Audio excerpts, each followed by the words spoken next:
नमस्कार, प्राइम नून देख रहे हैं आप। आपके साथ मैं हूं जैस्मिन शर्मा। हेडलाइंस के बाद अब तफसील से जानेंगे खबरें। शुरुआत करेंगे अमरनाथ यात्रा की अहम खबर के साथ, जिसकी तैयारियां जोरों पर है।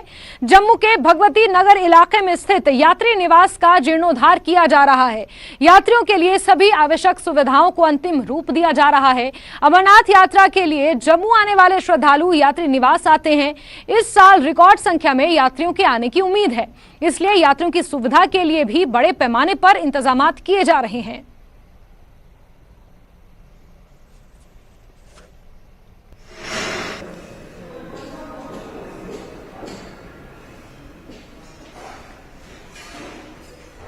तो जम्मू के यात्री निवास की आपको ये तस्वीरें दिखा रहे हैं, जहां साफ सफाई लगातार हो रही है। यात्रियों की तैयारियों के लिए यहां पर यात्रियों के आगमन के लिए तैयारियां इस यात्री निवास में जारी है।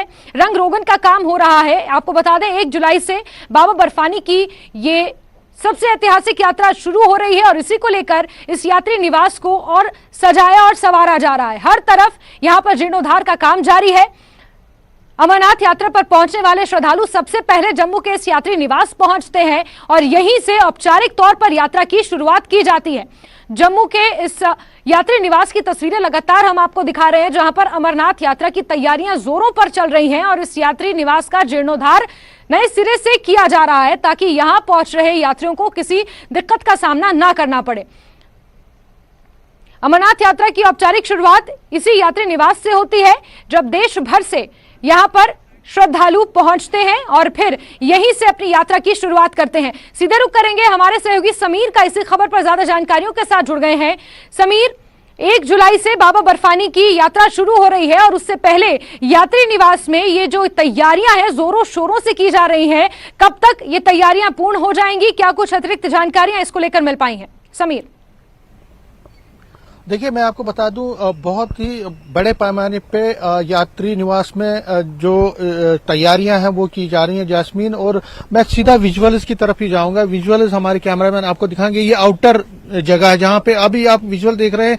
यहाँ पे सिक्योरिटी और जिसमें ज्यादातर सीआरपीएफ उनकी जो खंबे लगते हैं यहाँ पे, उनकी प्लेसमेंट होती है यहाँ पे, और उसके साथ साथ कुछ जो यहाँ पे लंगर लगते हैं, लंगर वाले भी यहाँ पे, उनको भी यहाँ पे लगाया जाता है। ये आउटर एरिया है यात्री निवास का जो आप देख रहे हैं, और दूर से आप देख रहे हैं कि मजदूर जो है वो काम कर रहे हैं और ये लगातार कई दिनों से काम किया जा रहा है। अब हम अंदर की तरफ, जो बाहर का जब यात्री निवास अब एंटर करते हैं यात्री, जब आते हैं यात्री निवास, तो आप देख सकते हैं अपने विजुअल्स में भी कि इस वक्त रंग रोगन का काम चल रहा है, रिनोवेशन का काम चल रहा है, और ये कई दिनों से लगातार। और ये देखिए, जहां पे ये रिनोवेशन चल रही है उसके नीचे जो ये शेड्स हैं, यहाँ पे ये लाइन लगती है। जो यात्री जो भी यात्री आते हैं वो इसी जगह पे वो रुकते हैं। यहाँ पे उनकी चेकिंग होती है, उनके जो रजिस्ट्रेशन स्लिप की पड़ताल होती है, और उसके बाद वो फिर अंदर यात्री निवास जाते हैं। तो फिलहाल यहाँ पे जो बाहर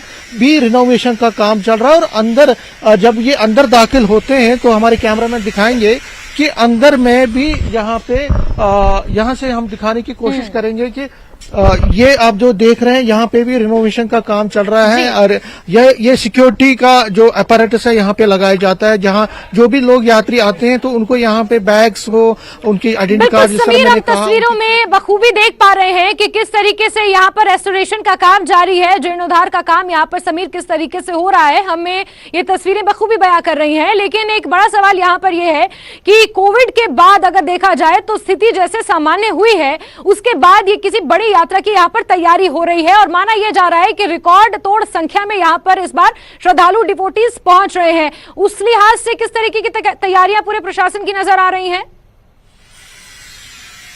देखिए, मैं आपको बता दूं जैसे कि हर कोई इस वक्त जो जम्मू की, अगर हम बात करें जम्मू की कश्मीर की जो एडमिनिस्ट्रेशन है, इसके सारे विंग्स, चाहे श्री अमरनाथ श्राइन बोर्ड हो, टूरिज्म डिपार्टमेंट हो, या सिक्योरिटी फोर्सेस की डिफरेंट विंग्स हो, वो काम कर रही है। जेएमसी और Srinagar municipal corporation, Anantnag administration, Baltal का जो एरिया है वहां पे जो गांधरबल एडमिनिस्ट्रेशन, हर कोई विंग जो है वो इस वक्त काम में लगी है, और कोई कोशिश की जा रही है। जितने भी काम है जो अगर हम इस यात्री निवास की बात करें, क्योंकि सबसे पहले यहाँ यात्री आते हैं, तो जो हमें जानकारी मिली है एडमिनिस्ट्रेशन की तरफ से कि अगले 4 दिन में यहाँ पे सारा ये कंप्लीट होगा और उसके बाद यहाँ सिक्योरिटी फोर्सेस की डिप्लॉयमेंट होगी। तो अगले 4 दिन में जो ये रिनोवेशन का काम है, पेंटिंग का काम है, यहाँ पे कलरिंग का काम है, या जो चीजों को स्ट्रीमलाइन करने का काम है, वो अगले 4 दिन में कंप्लीट होगा। और उसके बाद जो सिक्योरिटी फोर्सेस के डिफरेंट विंग्स के जो जवान है वो यहाँ पे डिप्लॉय किए गए जाएंगे। और क्योंकि पिछले साल की तरह इस साल भी हमें यहाँ अंदर फिर जाने की इजाजत नहीं मिलेगी, जिस तरह पिछले साल, हालांकि पहले ऐसा नहीं होता था, लेकिन इस बार भी अंदर सिक्योरिटी कारणों की वजह से यहाँ पे नहीं। और आप विजुअल्स में भी देख रहे हैं कि जो यात्री निवास है, यात्री निवास में जो काम और जो काम का जो रफ्तार है उसको बहुत तेजी से किया गया। और जिस तरह आपने खुद कहा, इस वक्त जो अनुमान है तकरीबन 6 से 7 लाख यात्रियों के आने की संभावना है। पहली बार ऐसा हो रहा है जास्मीन की 62 दिन की यात्रा हो रही है इस बार, और 62 दिन की यात्रा में एक्सपेक्टेड है कि बहुत सारे लोग आएंगे। तो इसलिए लंगर, चाहे लंगर लगाने का यहाँ पे हो, मेडिकल फैसिलिटीज हो, सिम रिचार्ज करने का हो, रजिस्ट्रेशन काउंटर्स का हो, या ड्रिंकिंग फैसिलिटी हो, मेडिसिन हो, हर चीज का यहाँ पे ख्याल किया जा रहा है। और उसी के लिए जहाँ जो चीजें यहाँ पे चाहिए, चाहे देखिए गर्मी भी बहुत है, यहाँ पे एसी के मनोबल में किसी तरह की कोई कमी ना आए यात्रा शुरू करने से पहले, उसी लिहाज से यहाँ पर तैयारियां होती हुई नजर आ रही है। समीर, एक आखिरी सवाल आपसे लेना चाहूंगी, क्योंकि बहुत भारी संख्या में यहाँ पर श्रद्धालु दूर दराज से पहुंचेंगे, तो किस तरीके से उनका स्टेप बाय स्टेप ये पूरा शेड्यूल रहने वाला है, और किस आधार पर, किन पैरामीटर्स पर इस यात्री निवास में उन श्रद्धालुओं को एंट्री मिलेगी? देखिए, जो यहाँ पे जो जब ये लखनपुर एंट्री करते हैं तो फिर बहुत सारे यात्री इस यात्री निवास में आते हैं, क्योंकि यात्री निवास का अपना एक कैपेसिटी है। यात्री निवास में 5,000 से 6,000 लोग पर नाइट यहाँ बैठ सकते हैं। हालांकि फिर बहुत सारे लोग बाहर भी रहते हैं, बाहर भी वो जो ओपन शेड आपको दिखाई दे रहा है, यहाँ पे भी वो नीचे इस शेड के नीचे भी रहते हैं। लेकिन कुल मिला के जो कैपेसिटी है, अगर कैपेसिटी से ज्यादा यहाँ पे यात्री चले जाएं तो उनको फिर बाकी जगहों पे जो सेंटर्स हैं, चाहे वैष्णोधाम में या बाकी जो जगह हैं, वहां पे उनको रखा जाता है।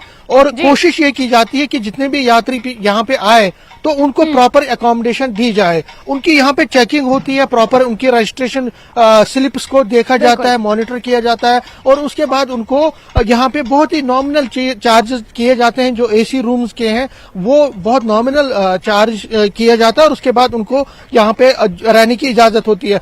इस बार क्यों है 1 जुलाई से यात्रा है, तो 28 तारीख तक यहाँ पे यात्री आना शुरू हो जाएंगे। 28 के बाद 29 तारीख को ज्यादा यहाँ पे लोग आएंगे, और फिर 29 और 30 के दरमियान में यहाँ पे हैवी रश होगा, क्योंकि 30 को यहाँ से जो पहला जत्था है वो निकलेगा। 1 तारीख से यात्रा वहाँ अमरनाथ यात्रा शुरू हो जाएगी। तो उसके लिए सारे इंतजाम, जिस तरह मैंने कहा, वो पहली तारीख से पहला जत्था यात्रा के लिए रवाना होगा, और उससे पहले यहाँ पर श्रद्धालुओं का जुटना शुरू हो जाएगा। लेकिन उससे पहले जिस तरीके से आपने जानकारियां दी कि 4 दिनों के अंदर यहाँ पर रंग रोगन का काम पूरा हो जाएगा, और उसके बाद यहाँ पर जो जीर्णोद्धार का काम चल रहा है वो पूरे तरीके से खत्म कर श्रद्धालुओं को किसी तरीके की दिक्कत ना हो यात्रा के लिए, ये खास तौर पर प्रावधान यहाँ पर किए जाएंगे। इस चीज का खास ख्याल यहाँ पर रखा जाएगा। समीर, हमसे जुड़ने के लिए, तमाम अपडेट्स के लिए आपका बहुत शुक्रिया।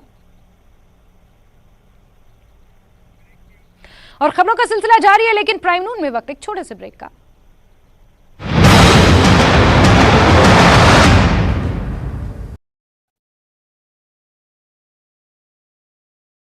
में पानी की पाइपलाइन से एक मरा हुआ सांप निकला, लोगों में आक्रोश, लोग गंदा पानी पीने को विवश। वडगाम और मागाम के आसपास के इलाकों में मेडिकल दुकानों का अचानक निरीक्षण, कानून का उल्लंघन करने पर 7 दुकानों को सील कर दिया गया। मागाम के drug control officer Peerzada Tasadduq Hussain के नेतृत्व में जांच की गई। टनबर्ग में हाईटेक पॉली ग्रीन हाउस में तरह तरह की सब्जियों के पौधे। ब्रेक के बाद आगे बढ़ते हैं। कश्मीर घाटी में टेरर फंडिंग के खिलाफ बड़े पैमाने पर ऑपरेशन चल रहा है। इसी सिलसिले में राष्ट्रीय जांच एजेंसी एनआईए ने आज एक बड़ा ऑपरेशन चलाया है। एनआईए ने कुपवाड़ा जिले के हंदवाड़ा में जहूर अहमद वटाली की संपत्ति को कुर्क किया है। जहूर अहमद वटाली को एनआईए ने 2017 में टेरर फंडिंग से जुड़े एक मामले में गिरफ्तार किया था। इससे पहले जहूर अहमद के श्रीनगर स्थित घर को भी कुर्क किया गया था। आपको बता दें कि जहूर वटाली कश्मीर के एक बिजनेसमैन है, उसे टेरर फंडिंग मामले में गिरफ्तार किया गया है।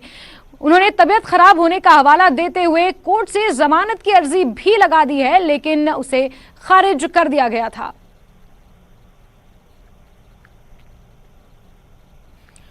तो कुपवाड़ा जिले के हंदवाड़ा में छापेमारी हुई है।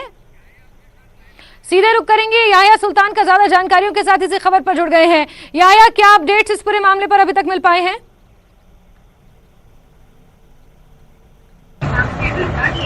जी जास्मीन, आज सवेरे एनआईए की टीम हंदवाड़ा पहुंची और यहाँ पर उन्होंने जहूर वटाली जो मारूफ ताजिर माना जाता था, अब वो एनआईए केस में बंद है, यानी टेरर केस में बंद है। अब आज 17 लोकेशंस जो है उन पे छापामार कार्रवाई हुई और 17 लोकेशंस पे जो है जहूर अहमद वटाली की प्रॉपर्टी जो है वो अटैच की गई। यानी कि एनआईए की जानिब से आज जो मारूफ ताजिर हंदवाड़ा का माना जाता था, तो आज 17 लोकेशंस पे उसकी पूरी प्रॉपर्टी, जिसमें 2 रिहायशी मकान और उनके बागात हैं, वहां पर अलग अलग बोर्ड चस्पा किए गए, अलग अलग जगहों पर छापामार कार्रवाई हुई और वहां पर वो उनकी पूरी प्रॉपर्टी जो है आज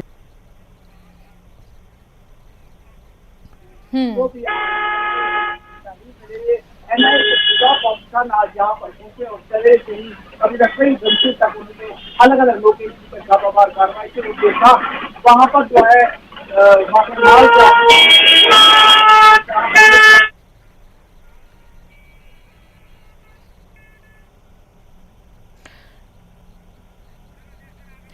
चलिए याह्या, तमाम अपडेट्स के लिए आपका बहुत शुक्रिया। तस्वीरें लगातार आपको दिखा रहे हैं जहां टेरर फंडिंग मामले में जहूर वटाली की तमाम प्रॉपर्टीज पर यह छापेमार कार्रवाई हुई है। साल 2017 में टेरर फंडिंग से जुड़े मामले में उन्हें न्यायिक हिरासत में लिया गया था। उन्होंने अर्जी लगाई थी, लाइलाज बीमारी के चलते इसका उन्होंने हवाला दिया था, लेकिन सुप्रीम कोर्ट ने यह माना था कि उनके खिलाफ पर्याप्त सबूत है अलगाववादी नेताओं को फंड करने में और जम्मू कश्मीर में दहशत फैलाने में उनके खिलाफ पर्याप्त सबूत है। और इसी का हवाला देते हुए सुप्रीम कोर्ट ने उनकी ये अर्जी खारिज कर दी थी और एक बार फिर से एनआईए एक्शन मोड में नजर आ रही है। टेरर फंडिंग के खिलाफ यहां पर छापेमार कार्रवाई को अंजाम दिया है।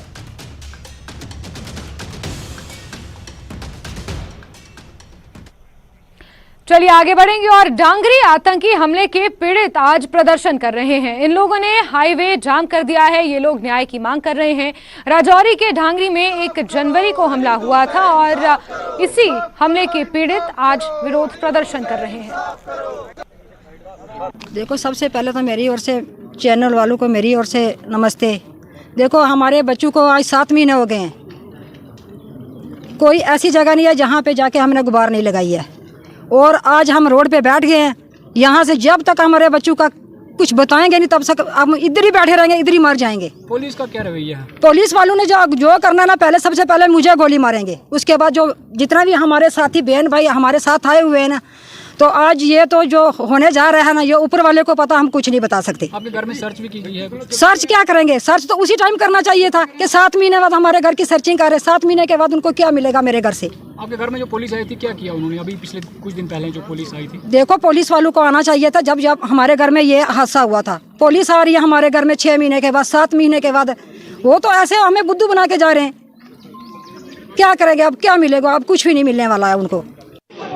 जम्मू पुंछ राष्ट्रीय राजमार्ग आज बंद है। ये बंद जो है वो डांगरी की विक्टिम फैमिली की तरफ से किया गया है। विक्टिम फैमिली की ये डिमांड है कि उन्हें इंसाफ चाहिए। इस वक्त पहली तस्वीरें आप न्यूज़ 18 पर देख रहे हैं जब यातायात जो है वो बिल्कुल बंद किया गया है। धरने पर बैठे हैं तमाम और डिमांड कर रहे हैं कि जस्टिस हमें मिले, इंसाफ हमें मिले, क्योंकि अभी तक 6 महीने गुजरदाने तक भी जो है वो इंसाफ अभी तक इन फैमिली को नहीं मिला, जिसको लेकर आज यहाँ पर जो है वो प्रदर्शन किया जा रहा है। यातायात जो है पूरी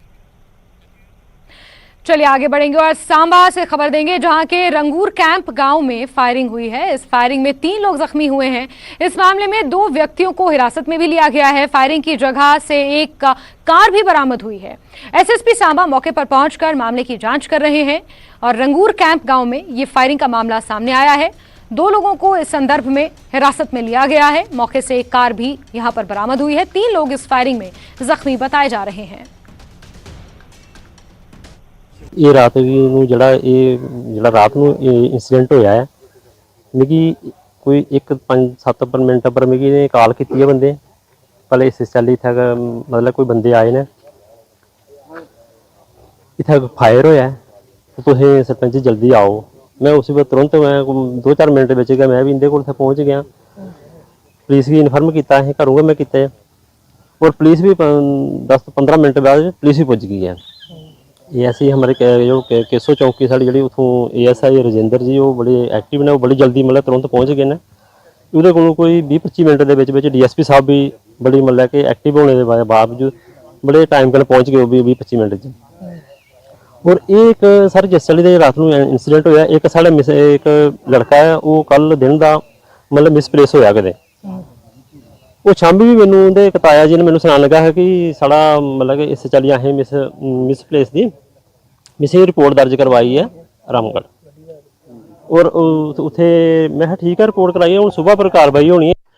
हम इस समय मौजूद हैं सांबा जिला के रामगढ़ तहसील के गांव रंगूर कैंप में और जहां पर रात के समय एक फायरिंग का मामला जो है वो सामने आया है जिसमें 3 लोग जो है वो गंभीर रूप से घायल बताए जा रहे हैं। और मामला आपको बताते चले ऐसी जानकारी मिल पा रही है कि गांव का एक युवक था जो वो लापता है 1-2 दिन से, उसको ढूंढने के लिए रात के समय गाँव के युवक है जो इस रास्ते पर खड़े थे और इस रास्ते पर अचानक उनको जो चंडीगढ़ नंबर गाड़ी दिखती है। जब इसको रोका जाता है और इनसे पूछताछ की जाती है गाँव के युवाओं की तरफ से कि आप लोग कौन हो, कहाँ से आए हो, फिर इन दोनों के बीच कहासुनी हो जाती है जिसके बाद जो है वो फायरिंग की जाती है जो गाड़ी में सवार लोग थे और जिसमें 2 गांव के लोग जो हैं वो लड़के जो हैं वो घायल हो जाते हैं। और इसमें ये भी जानकारी मिल पा रही है कि जो गाड़ी में एक सवार लड़का था उसको भी वो भी घायल हुआ है, उसको भी जो है उसके ऊपर भी फायर हुआ, उसको भी गंभीर चोटें आई है। और आपको बताते चलें रात के समय का ये मामला है करीबन। और भी अभी आप देख सकते हैं गाँव की तस्वीरें आप देख सकते हैं, गाँव में जो है वो पुलिस को तैनात कर दिया। और जिसके बाद अगर हम बात करें इस पूरे मामले के बाद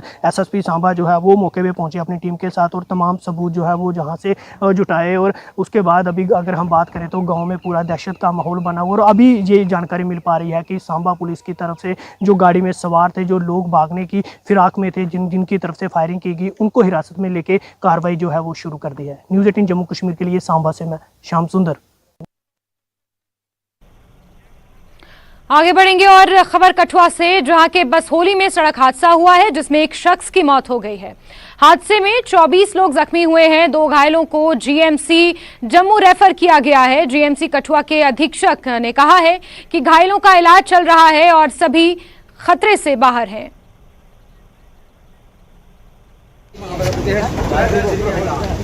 मैं हिमाचल से हूँ, चंबा से, लेकिन मैं अपने ससुराल आया था, वहाँ गए थे हम कहीं प्रोग्राम में, वापस आ रहे थे, गाड़ी आते ब्रेक नहीं लगने की वजह से पलट गई। तो कितने लोग थे? गाड़ी कौन सी गाड़ी थी ये? ये बोलेरो पिकअप थी। कितने लोग थे इसमें? थे 25-30 बंदे। और कितने घायल हुए? 20-22 घायल हुए। एकदम ब्रेक नहीं लगने के कारण पलट गई ना वो। एक की हुई होगी पर लेकिन बाकी कुछ उधर बसोली में है, कुछ इधर है। अभी हम पहुँच रहे हैं इधर। ये गाड़ी एक्सीडेंट हो गई हमारी, ये अपनी क्या नाम स्कॉर्पियो गाड़ी अपनी महिंद्रा पिकअप। कहाँ से आ रही थी, कहाँ जा रही? वो गए थे भंडारा में चला, वहाँ से जैसे वापस आ रहे थे तो मतलब यहाँ पे सवारी उतरना था ना, वहाँ एक नाला पड़ता है छोटा सा बीच में, उसमें बिल्कुल स्लो गाड़ी आ जाती है तो उसमें थोड़ा कैंकरा पड़ा हुआ है। वहाँ से 50 मीटर आगे जाना था बस, वहाँ से गाड़ी को पता नहीं क्या हुआ, गाड़ी एकदम स्पीड पकड़ी अपने आप गाड़ी में। तो क्या लगता है कारण क्या रहा? कारण मेरे हिसाब से तो गाड़ी की ब्रेक रुक गई, वही खराब। ये सब हाट पंचायत के है जी। तो अभी इलाज चल रहा है यहाँ पर? हालात चल रहा है। ये बसोली से हमारे पास पेशेंट आए हैं। टोटल नंबर हमारे पास 10 पेशेंट आए हैं। एक ब्रॉड डेड है तो उनको हमने मॉर्चरी में रख दिया है। हमने 2 केस रेफ़र किए हैं, एक खुशी देवी और एक है किरण देवी। इनको किरण देवी को फेस पे काफ़ी ज़्यादा इंजरी थी, उनको हमने प्लास्टिक सर्जन के पास जम्मू में रेफ़र किया। तो जो खुशी देवी है उनका बच्चा है तो उनको माँ के साथ भेजना पड़ा। बाकी यहाँ चलिए आगे बढ़ेंगे और पाकिस्तान एक बार फिर बेनकाब हुआ है। सेना ने आतंकी नेटवर्क में महिलाओं नाबालिगों को शामिल करने के ISI के खतरनाक कदम का पर्दाफाश किया है। ISI और आतंकी समूह के प्रमुखों द्वारा पारंपरिक साधनों की नाकामी के चलते महिलाओं और नाबालिग को हथियार और संदेश ले जाने के लिए इस्तेमाल करने का एक खतरनाक अमल सामने आया है। सेना के सूत्रों के अनुसार भारत में मौजूदा स्थिति को बिगाड़ने की साजिश रचने के लिए पाकिस्तान में बैठे आतंकी एलओसी पर ड्रग्स या कभी कभी हथियार ले जाने में महिलाओं, लड़कियों और किशोरों का इस्तेमाल कर रहे हैं। सेना ने कुछ ऐसे मामलों का पता लगाया है जो एक उभरती हुई प्रवृत्ति को उजागर करते हैं।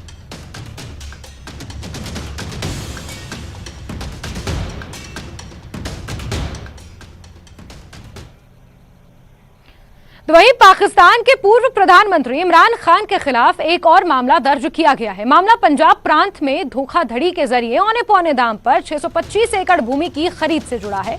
इमरान खान पर जमीन औने पौने दामों पर खरीदने का आरोप है। पाकिस्तान तहरीक इंसाफ पार्टी के चीफ इमरान खान के खिलाफ 140वां मामला दर्ज किया गया है।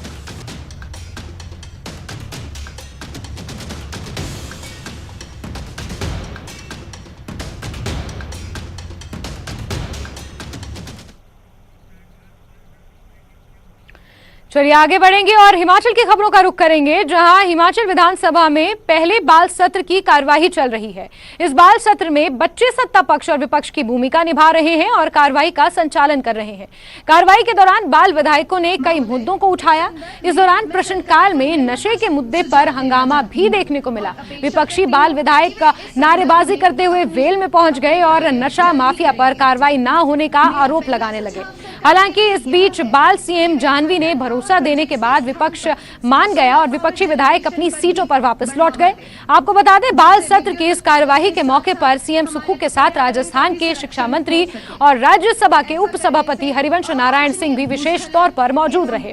कैबिनेट मंत्री और विधायक भी विधानसभा की दर्शक दीर्घा में बैठकर बाल सत्र की कार्यवाही को देखते हुए नजर आए। जनसाधारण तक पहुंचाने के लिए सरकार को उस पर सब्सिडी प्रदान करनी शुरू करनी। माननीय मुख्यमंत्री जी, माननीय हरिवंश जी, आपका बाल सत्र में स्वागत है। आज के इस कार्यक्रम में इस माननीय सदन में हमारे प्रदेश के सभी सम्मान्य मंत्रीगण जो आज के इस कार्यक्रम में विशेष रूप से उपस्थित है, आपका भी बहुत बहुत स्वागत है। और आज के ही इस कार्यक्रम में राजस्थान से हमारे शिक्षा मंत्री भी आज के इस कार्यक्रम में उपस्थित हैं, आपका भी विशेष स्वागत है। और आज के इस बाल सत्र के सरकार के मुखिया जाह्नवी जी, उनके सहयोगी मंत्रिमंडल के सदस्य, नेता प्रतिपक्ष, अध्यक्ष, उपाध्यक्ष और सभी सामान्य आज के सत्र के विधायकगण, जिस तरह से चुने हुए सामान्य हमारे विधायक, मंत्रिपरिषद के सामान्य सदस्यगण, माननीय मुख्यमंत्री जी हिमाचल प्रदेश की इस देवभूमि की जनता के लिए चिंतित रहते हैं, वही चिंता इन बाल विधायकों में भी जो है ये जानकर मुझे और ज्यादा प्रसन्नता हुई। और आपके नोकीले प्रश्नों का जवाब देने में भी कई बार जो है परिस्थिति ऐसी पैदा हुई कि जब मुझे उस जवाब से बाहर बड़ी मुश्किल से निकलना पड़ा। देश भर की जनता चुनकर हमको विधानसभा या संसद या में भेजती है, वहां ये दायित्व हम सब का बनता है कि नीति निर्धारण में हम सबका सहयोग हासिल करें। तो चलिए इसी के साथ प्राइम नून में अभी के लिए बस इतना ही, लेकिन न्यूज 18 JKLH पर खबरों का सिलसिला लगातार जारी है। आप बने रहिए हमारे साथ।